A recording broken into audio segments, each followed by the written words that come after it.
Hello, and welcome to this In Conversation. And I'm delighted to be joined this morning by Anne Cooper. Anne, hello.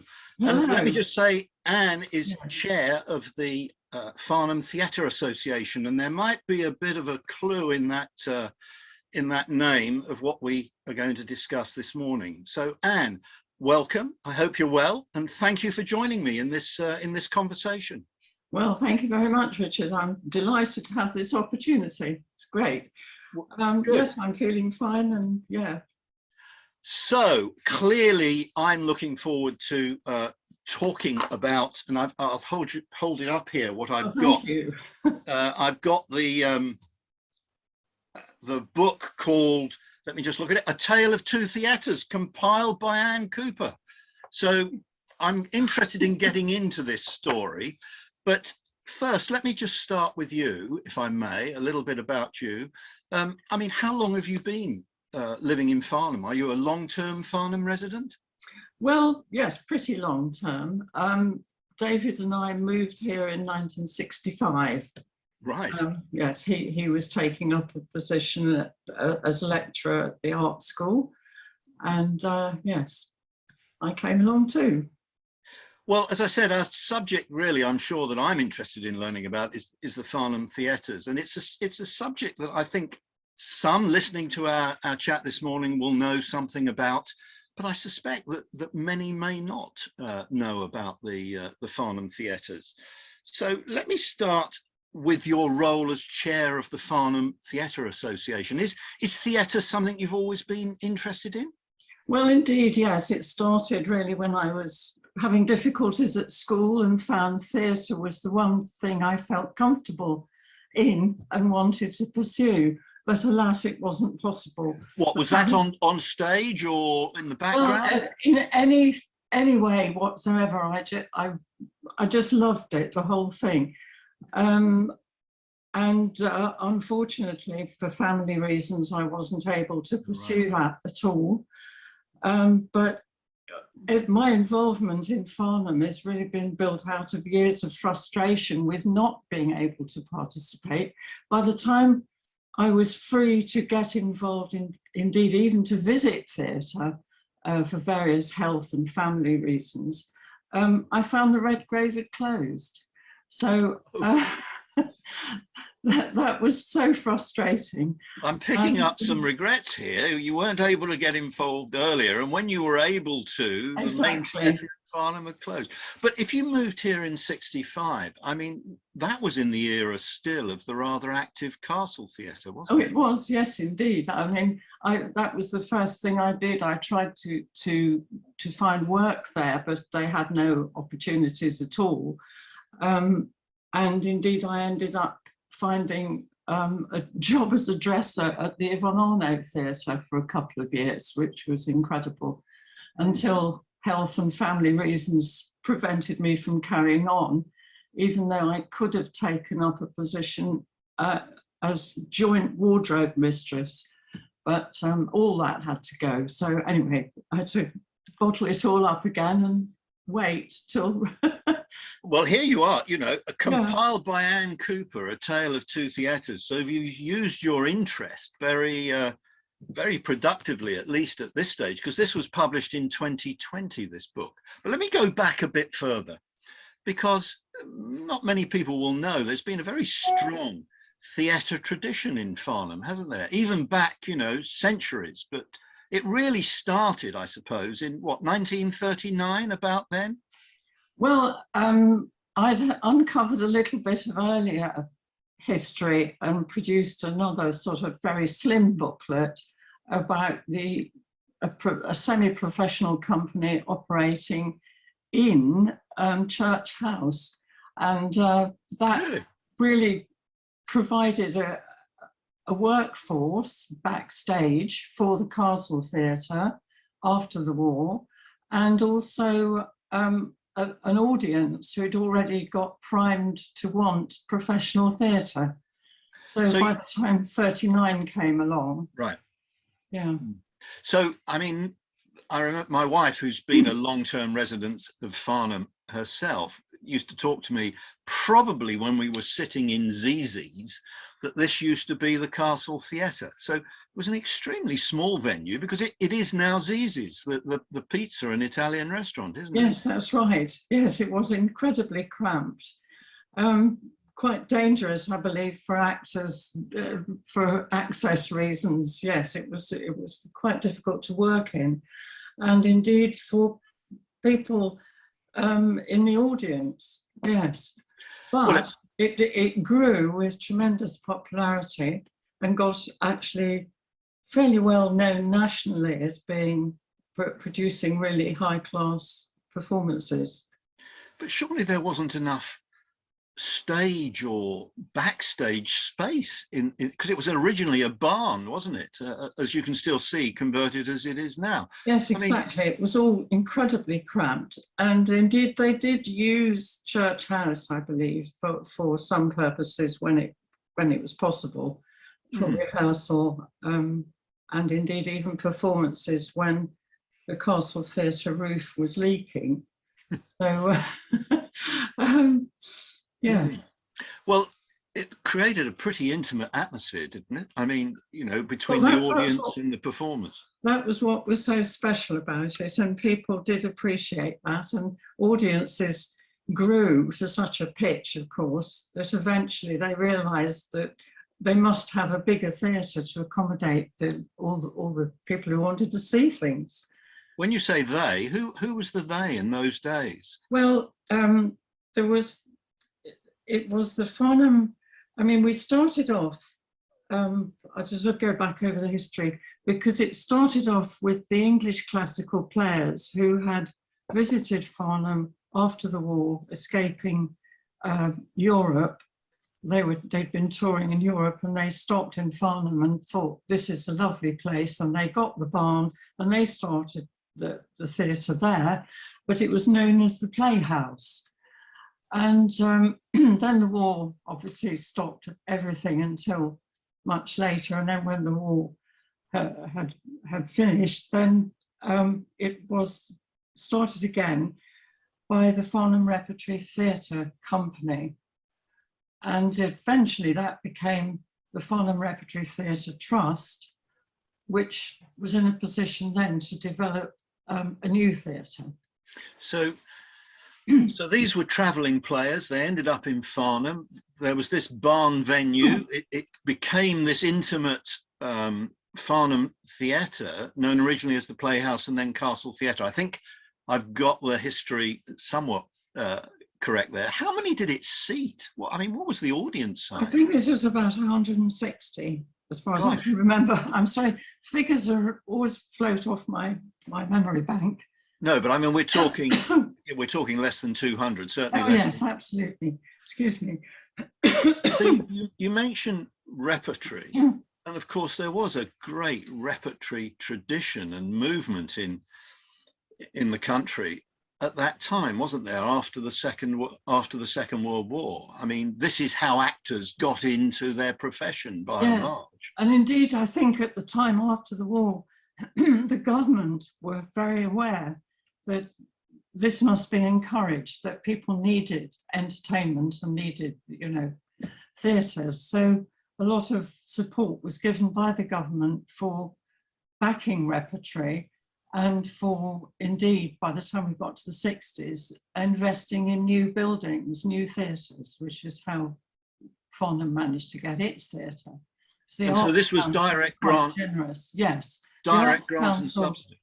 Yes, I mean, half the build of the new theatre was through public subscription. Absolutely half of it was raised by the public through fundraising events.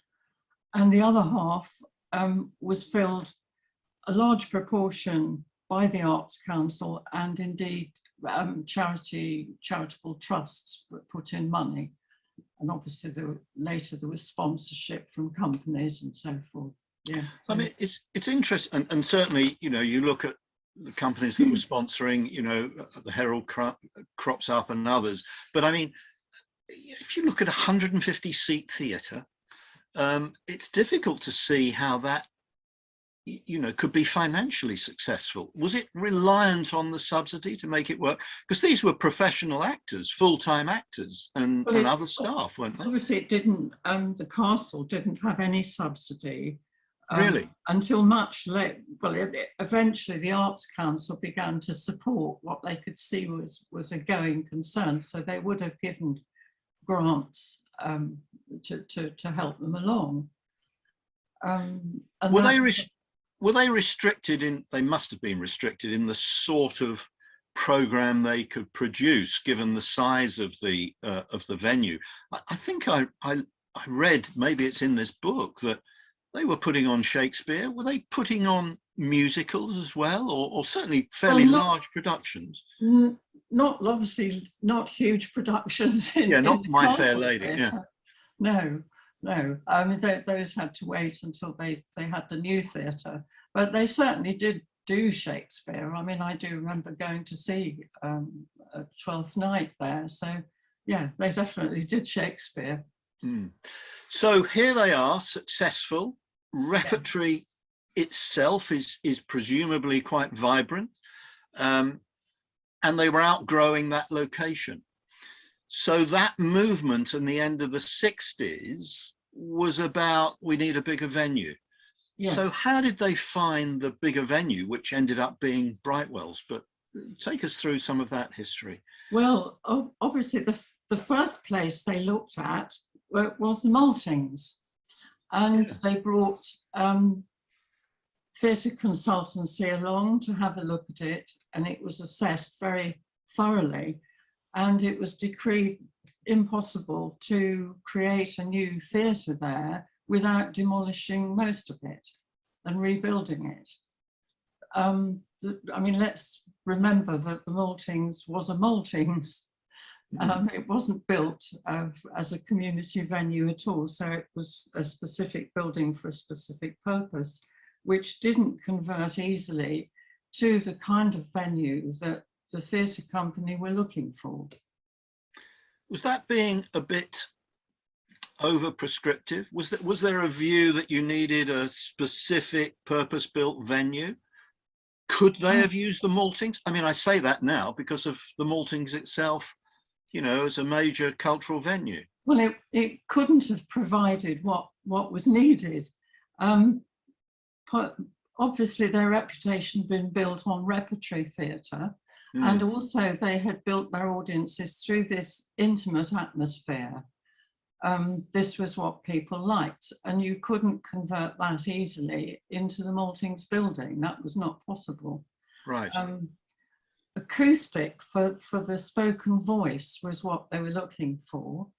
I mean, they weren't looking for a music venue. They weren't looking for a vast hall. They were looking for a very intimate venue, but which could seat over 300. So that was what they were looking for.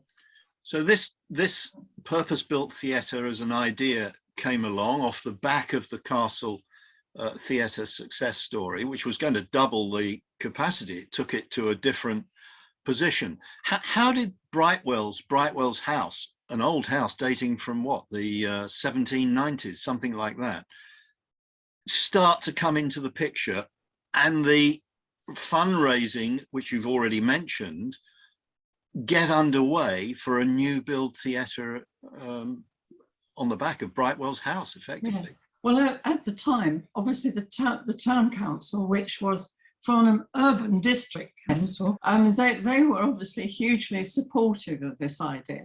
They were very keen that this theatre company should have a good venue, and they were able to offer Brightwell House, which they had acquired in the 1920s for their own use, because they hadn't got a proper place to keep all their offices, etc., and also to provide all sorts of services for the people of Farnham. So at the time, the house was no longer necessary because they had now got a new council office in South Street, so they weren't needing the house anymore.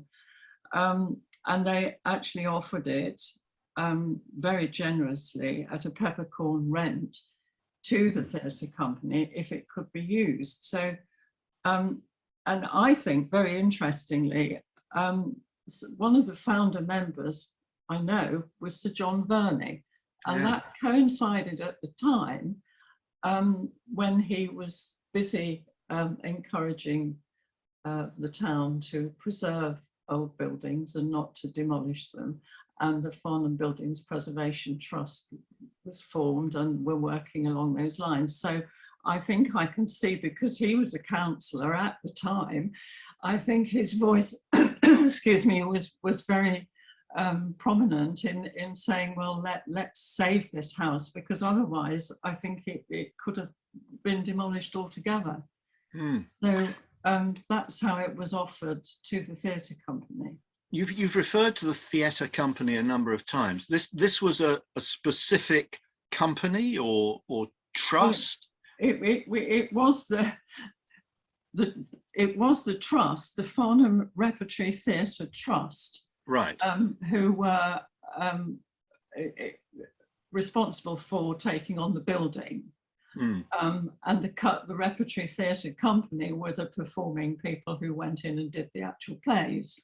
Right. So it was all one in a way, but it's perhaps worth just describing what, for those watching this that may not know repertory, because it's not something that exists now in any widespread sense. But this was doing a play a week, wasn't it? Well, when it started out, it certainly was a new play every week, and my golly, they worked. And I have got testimony in the book, which is from people who worked there and said that, you know, nobody would do it now because it was so utterly demanding. Absolutely incredible. Yeah, learning rehearsing next week's play when they were actually performing the current play. So they've got sort of two sets of plays in their head at the same time. And yes, very, very demanding. But apart from that, repertory theatre ran very much that everything was done in-house. Everything, all the costumes were produced by the company. Everything, the scenery, everything was all done by that one company. And that was the system that broke down eventually. It became too expensive to maintain that system, especially in the bigger theatres. And the demands on actors were changing because television had come in.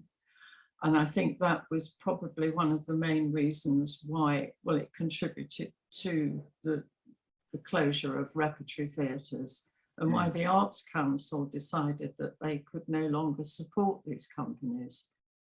So there had to be a new way of producing theatre.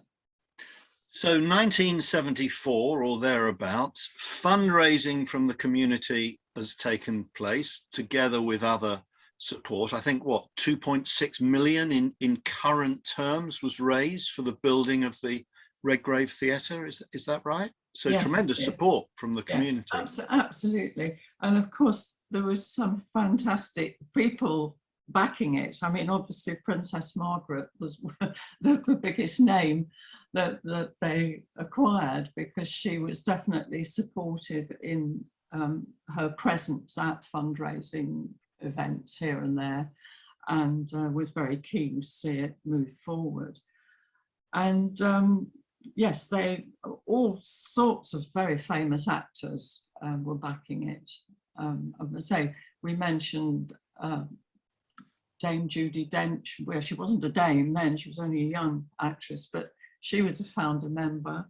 Peter Sellers was a founder member. Oh, we have a huge list of people. Well, it's worth looking at your book just for that, because yes, the characters, more names from the Castle Theatre. Well, that's the Castle Theatre. If I come up to the Redgrave Theatre, I mean, it's an amazing list of names, and I'm thinking, here's the small repertory of Farnham, but you were able to, or they were able to, bring in really significant names: Zoe Wanamaker, Connie Booth, Gerald Flood.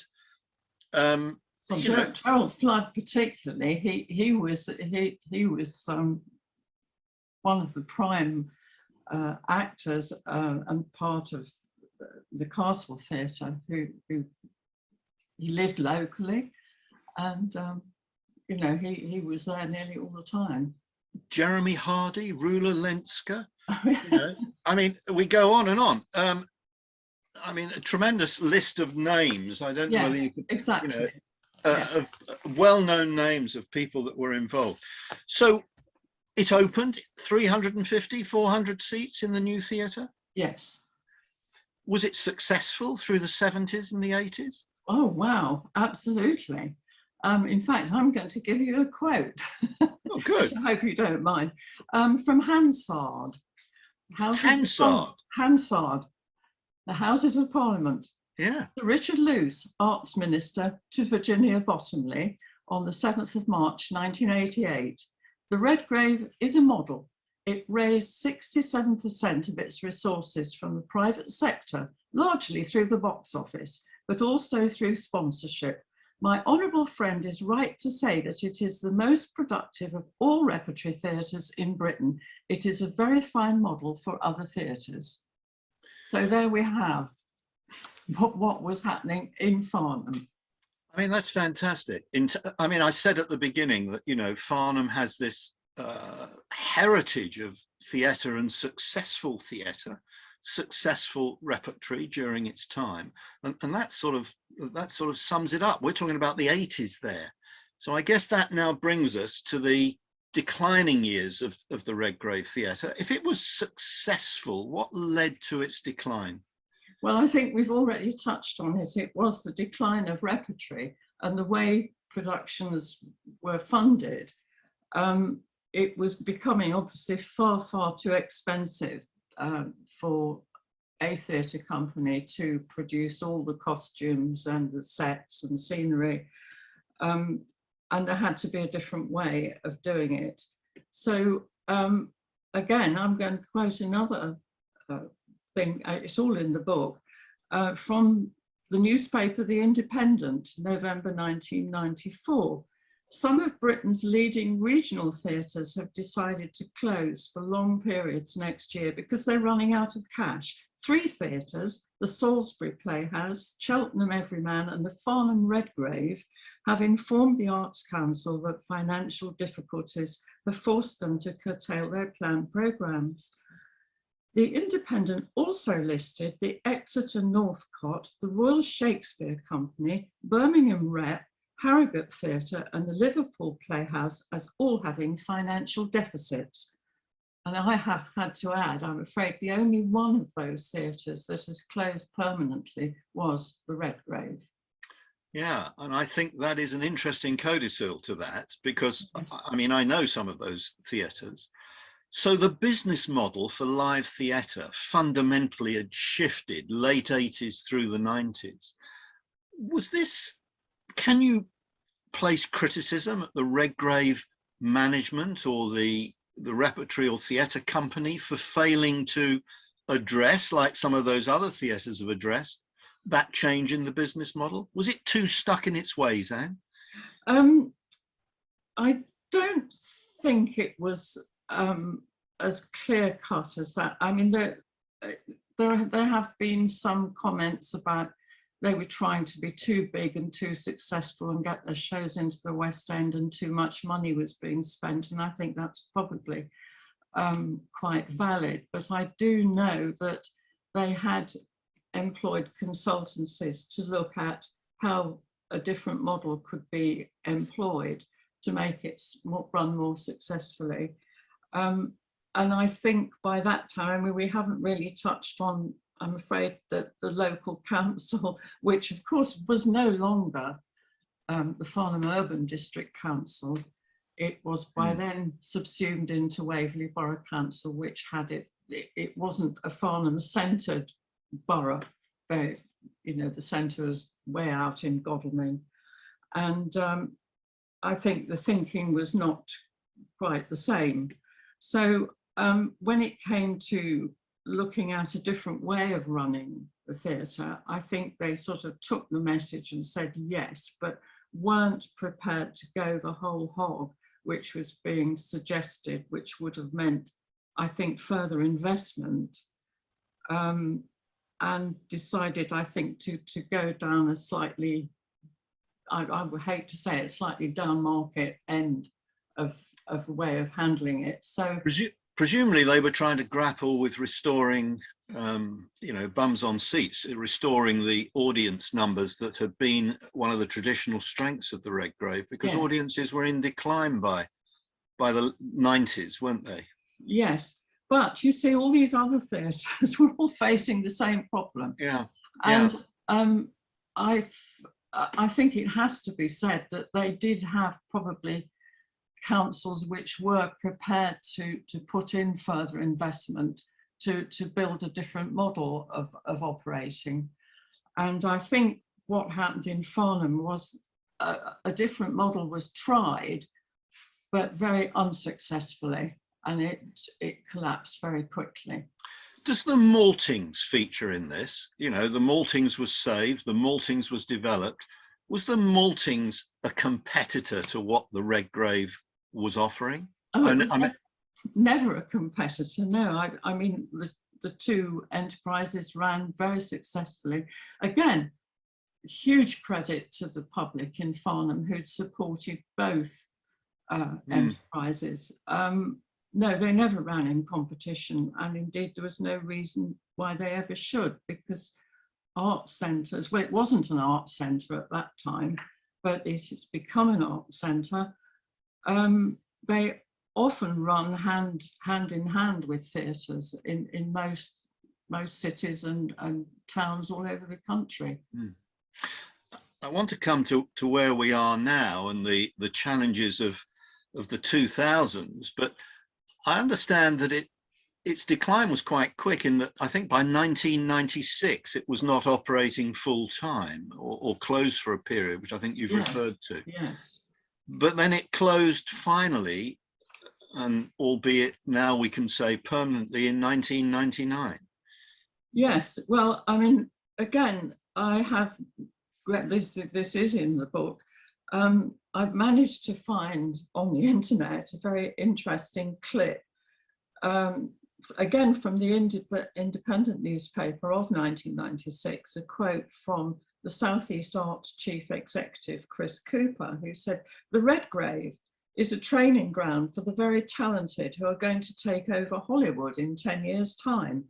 There's very few of those theatres left. We are aware of the situation in Guildford, but at the end of the day, they're about a commercial profit." So the Arts Council was poised, trying to make a decision whether to pull away funding from the Redgrave or from the Yvonne Arnaud. And the decision was, even though this man valued, obviously, what the Redgrave had been so successful at, because indeed you've mentioned all those famous names who started their careers there. Yeah. In the end, as always, I suppose money talks. So the commercial profit angle had sort of succeeded where the training ground for actors failed. Yeah, and it is worth mentioning the Yvonne Arnaud, because that was in financial difficulty as well, which I think you've referred to. So that was another challenge on the horizon. But we get to 1999 with all those factors, and it closes. Yes. Tell me now about the Farnham Theatre Association, because the story through the 2000s, which will bring us up to date, is pretty gloomy and full of campaigns. But when did the Farnham Theatre Association start? The organisation you continue to chair now? Well, I mean, I have to put my hand up as guilty as having having started it. So, and what happened in 1999 was we still had living locally Ian Mullins, who'd been the last director at the Castle Theatre and the first director in the 1970s in the Redgrave.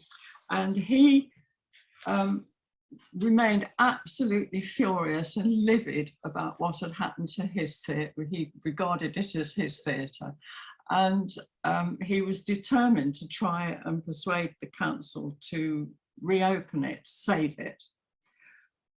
And his rather brilliant idea was to carry on with his performances, to create a new company, a new repertory theatre company, to perform in marquees, if possible, outside the Brightwell House. So he did actually achieve that, and it was at that point that I had then found that I was at last free to come and restore my aim to get involved in theatre. So I dived in and joined as a volunteer, and was very enthusiastic about this campaign because I'd already had some training in campaigning on the streets for Friends of the Earth, and sort of knew how things could work. So I joined for two purposes: one, to do that campaigning thing,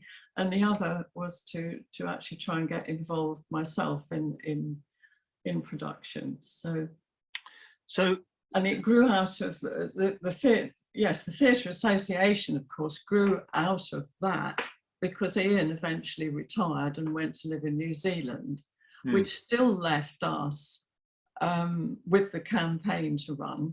And the Actors Company were not like Ian. They wanted to act. They didn't actually want to campaign. They weren't hadn't got that kind of political edge. So we decided to form a separate company to take on the actual, I might say, the more boring bit, where you've got to grapple with planning applications and dealing with councils. So the purpose really of the Theatre Association was to save Brightwells, was to preserve, sorry, not Brightwells, save the Redgrave and Brightwells as part of it. And with the aim to presumably reopen it as a successful theatre at that stage. Yes, yes, indeed. I mean, part of my passion, I'd say, for doing the whole campaign, really, I was as much distressed about the loss of Brightwell House and its gardens and its setting as I was about losing the theatre. I just saw the two as an enormous tragedy. And if you could keep the theatre, you could keep Brightwell Gardens, and we could have that wonderful sort of restful, peaceful little plot in the middle of the town. And I thought that was so valuable. And those are two campaign objectives. Yes. And there were some pretty high profile people supporting this campaign. Virginia Bottomley, you've mentioned, but by then, of course, our prospective new MP, Jeremy Hunt, seems to feature quite a lot. Yes, he came and stood with us on the pavement for Save the Redgrave, I have to say, right in 2006, I think it was, yes, when the first planning application came up for the demolition. As part of the bigger Brightwells development, which we see being completed now. But he was also, a little bit later, he was also the Secretary of State for Culture and Media and Sport, wasn't he? So he was supportive of this campaign, but the campaign didn't succeed, and Brightwells was demolished. Well, I mean, I think... Or the Redgrave was demolished. Yes, indeed. I think everybody found, indeed the Farnham Society found so as well, that the giant beasts in the system, you've got a big local authority and an enormous developer with a contract locked together, and to break that contract seemed to be impossible. I mean, we all struggled with it for years and for nearly 20 years. We've struggled against that situation, but that was always the block to anybody being able to do anything, because they always came back with, we've got a contract, and that's it. Just sticking with this, you know, history will look back on it, and not getting into the whole Brightwells, the bigger development debate, but the theatre could have been saved as part of the new Brightwells development, couldn't it? I've seen a drawing of an alternative to the Brightwells development that includes maintaining the theatre. Well, indeed, yes. I mean, we've had enormous support. From Michael Blower, who worked tirelessly to help us, and obviously our theatre consultant Michael Holden came forth with plans. We've had all sorts of ideas about how this, but none of these ideas really caught, I don't know whether to say the imagination or the belief from Waverley Borough Council that this was something they were prepared to alter their contract. So this is taking place at a time when some of those theatres we were talking about in difficulty in the 90s were starting to re-emerge as successes. Yes. So the change in the theatre business model had taken place, and the Redgrave was left caught by this bigger development opportunity. There were a couple of reports. I think there was one in 2006 into the options, and then again, wasn't there a Blue Sky report in 2011 that Jeremy Hunt, I think, features in some way to say Farnham itself could sustain a theatre? Yes, indeed. Well, our theatre consultant, Michael Holden, very experienced man, put together an enormous consultancy document to demonstrate how Farnham could certainly support a theatre. We've got a catchment area, 30-minute catchment area, as you might say, people to travel. Enormous population, very, very well-heeled population. The average wealth is you know, much higher than lots of areas of the country, and very well educated, and indeed now we've got a university. So there is theoretically no reason whatsoever why a theatre should not be able to survive if it is well run and, you know, is properly set up. So, now, so when I was, yes. Let me just come in, because Yes. I was looking at the Theatre Association, and you know, to a certain extent, some of it might be a little out of date because it talks about preventing the Redgrave Theatre being demolished and preserving it, etc., etc. And of course, here we are with the theatre having been demolished and one thing and another. It begs and Brightwell's being repurposed. It begs the question of what now? What is the objective now? Well, I mean, we've all absolutely right from the beginning. We've always said if it's necessary to demolish the Redgrave, please replace it. Right. Indeed, that has been the position. We were obviously backed for years by the Theatres Trust in London, who are obviously particularly keen that theatres should not be demolished, and that was always their advice: is if it has to go, which is quite possible, they must build a new one to replace it. And for a long while, the theory was that the Maltings would be the replacement, but we have to look realistically at what the Maltings can do. Indeed, what was judged to be true way back in 1960s when it was first looked at has proved true. You cannot really provide the same kind of atmosphere and facilities. You need good backstage facilities, etc. It's just not possible without demolishing it.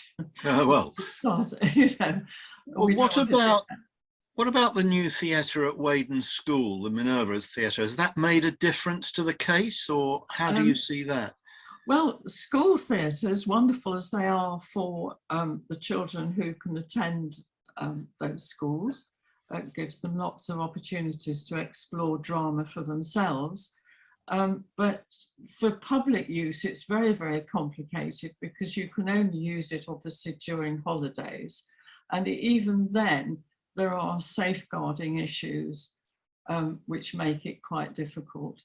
And what you've also got to look at, if you want to build a successful theatre that will survive, it has to have several things. It needs very good back access. You need to be able to get in any kind of stuff that you need to bring in for a set and for costumes and furniture, and you've got to do all that round the back. You also need very good public parking nearby, and it basically needs to be visible and accessible. And if you have any theatre anywhere that is hidden, that nobody can see, and it's not easily accessed by the public, it's really going to struggle. So yes, if you're starting to look at what you need, you don't start looking at using a school building. I mean, this is the tough question, isn't it? Given that history and all the campaign and the arguments put forward, is it now over really with the theatre being demolished, or is it still very much active to try and propose new sites, new energy to recreate a purpose-built theatre for Farnham? Well, if you'd asked me this 2 years ago, I would have said this is the best opportunity we've ever had. But of course, we've had COVID, and now we've got a war in Ukraine, and we've got rising expenses everywhere. So the times are, you might say, against us from that perspective.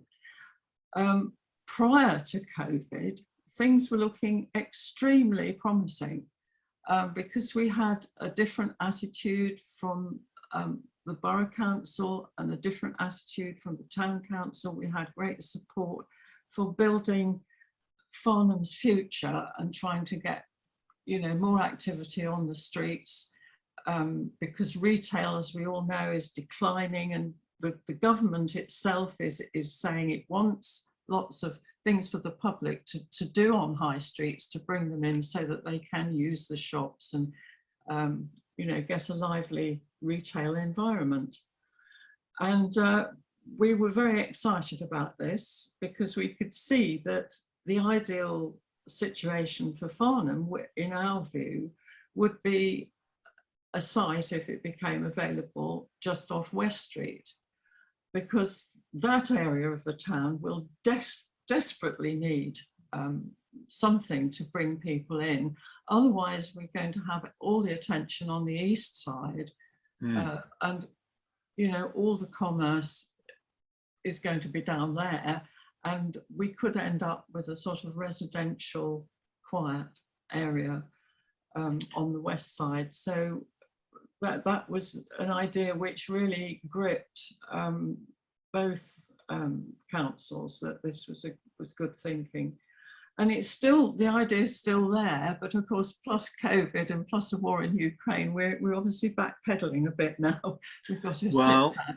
Yeah, we're in a difficult phase. I think it's a very interesting idea of how to rejuvenate, vibrancy in West Street. Still to be seen how it's impacted, but I think that's a very interesting idea. So I suppose, and I'm coming to the end now, Anne, that the Farnham Theatre Association needs to be there and still proposing a rebirth of the heritage of theatre in Farnham that we've discussed, and that requires a new build, new location.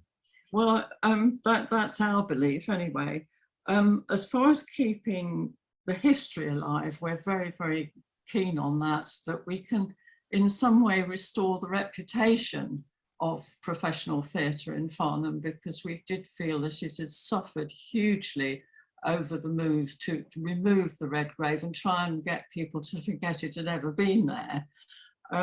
So that was why I wrote the book, and indeed why we've done one rehearsed reading of it during the literary festival, and now we're prepared to do another one with Farnham Rep, hopefully in the forthcoming Fringe Festival in July. So I'm hoping that will again be a way to keep people's consciousness that we had this very, very famous two theatres. They were both famous. We can keep that alive. And at the same time, we shall be hopefully being able to present the idea that we could still, Farnham could still look forward to providing a new theatre. And I think that's a good place for me to say thank you very much for your time and for sharing that. This is the book, A Tale of Two Theatres. There are those that will know about this, and as I said at the beginning, many that won't. But the spark of the Farnham Theatre Association that wants to push for what you've described and a new theatre and keep theatre at the heart of what Farnham provides as a lovely place to live seems to me rather important. And there is also a foreword in this book by Steve Mangan, which on its own is worth reading, where he positions the role of art in our society as a whole. So Anne, thank you very much indeed for your time.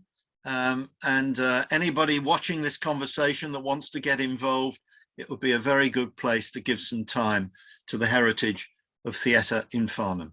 Anne, thank you. Well, thank you very much.